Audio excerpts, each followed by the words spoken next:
السلام عليكم ورحمة الله وبركاته. اللهم صل وسلم وبارك على سيدنا محمد وعلى آله وعلى صحابته أجمعين. بنرحب بكل مشتركينا الجداد وبنقول لهم نورتونا. كمان يا ست الكل ما تنسيش اللايك الحلو اللي بنستناه منك، واللي بيشاهد القناة لأول مرة يسعدنا جدا اشتراكك وتفعيلك للجرس علشان يوصل لكم كل جديد. ومن كرمكم ما تنسوش اللايك لأنه بيدعم الفيديو جدا. ويلا بينا كده على بركة الله زي ما عودناكي بمقاديرنا البسيطة. عندنا 2 كوباية من الدقيق، ربع كوباية زيت، عليها معلقة واحدة سمنة، كوباية القهوة، كوباية سكر صغيرة، ظرف من الفانيليا، نص معلقة بيكنج باودر، ومعلقة كاكاو خام كبيرة، حباية واحدة من البيض. يلا بينا يا ست الكل نعمل شوية بسكوت للأولاد كده جنب الشاي بلبن الصبح قبل ما ينزلوا المدرسة. خلينا نقول على بركة الله ونبدأ.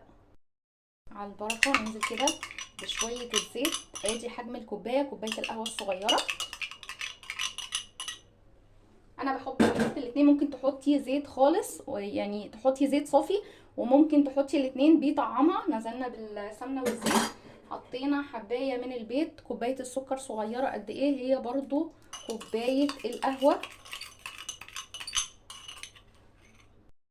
بقى نديهم، انا هنا حاطه سكر حبيبات، لو عندك سكر بودره يكون احسن، بس هنا انا هضربهم لمده 5 دقايق كده لحد كل الخليط ما يبقى متداخل في بعضه. 5 دقايق كده لمدة 3 دقايق. نزلت بظرف الفانيليا، بخلي الفانيليا كده يعني تبقى في الحبة الأخارة علشان تدي ريحة للبسكوتية حلوة.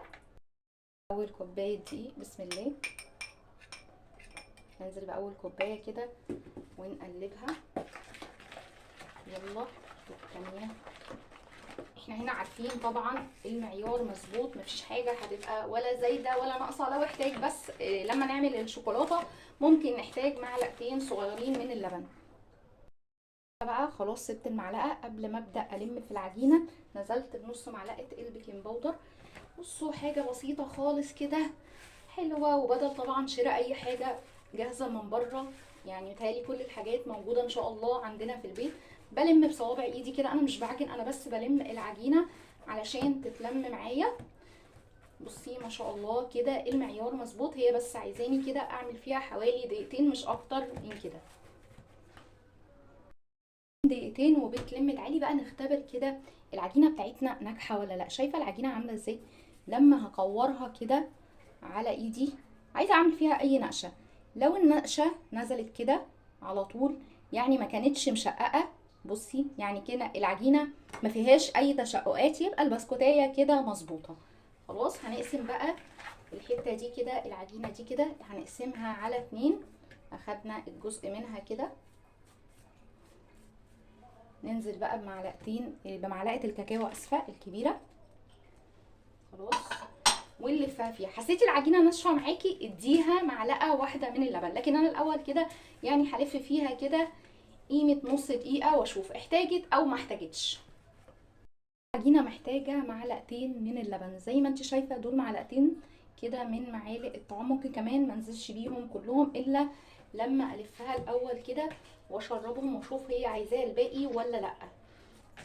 انا اعتقد بصراحه كده ان هي ممكن ما تحتاجش الشويه اللي فاضلين، يعني دول كده كانوا معلقتين وممكن ما تحتاجش الشويه اللي فاضلين. خلاص عملنا الفانيليا اللي هي البيضه، يعني البسكوتيه البيضه والبسكوتيه الشوكولاته. يلا بينا كده بسم الله. هاخدها كده اكورها. بصي العجين كله علشان يبقى متساوي وشكله حلو لازم تعمليه ما بين كفوف ايديكي كده. هنزل بيها كده في السكر، تمام، وعلى الصينيه. واحدة شوكولاتة نفس الحكاية برضو، ادي حجم الحتة. انا هنا بحب يعني ايه حجم البسكوتية ما يكونش صغير قوي كده ولا يكون برضو كبير قوي، معقول. هنزل بيها في السكر الحبيبات. خلاص نكمل. في قطاعة بقى عندك بمعلقة.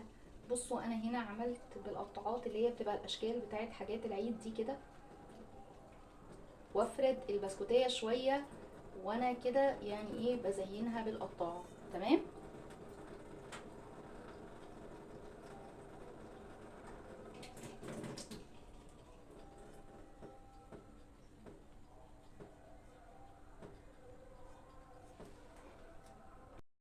شكل القطاعه اللي قطعت بيها، مفيش يبقى معلقه، سكينه، اي حاجه، شوكه، زي ما انت عايزه. على الرف الوسطاني كده، وندخله الفرن على درجه حراره 180، ما بياخدش اكتر من 10 دقايق. ونولع الشوايه عليه يا دوبك حاجه بسيطه، دقيقه مثلا، مش اكتر من كده. كوبايتين الدقيق يا ست الكل، صينيه في الفرن والتانيه اهي. كده يا ست الكل، شايفه الجمال والحلاوه، شويه مقادير بسيطه جدا وعملنا بيها احلى بسكوت. مش قادره اقولك طعمه بيبقى حلو قد ايه. حاجه كده سريعه وسهله وبسيطه واقتصاديه، وجنب كوبايه الشاي بلبن مفيش احلى منها. لو عجبتكم القناه ما تنسوش الاشتراك فيها وتفعيل الجرس ليوصل لكم منا كل جديد. اوعي يا ست الكل تنسي اللايك الحلو اللي بنستناه منك. والسلام عليكم ورحمه الله وبركاته.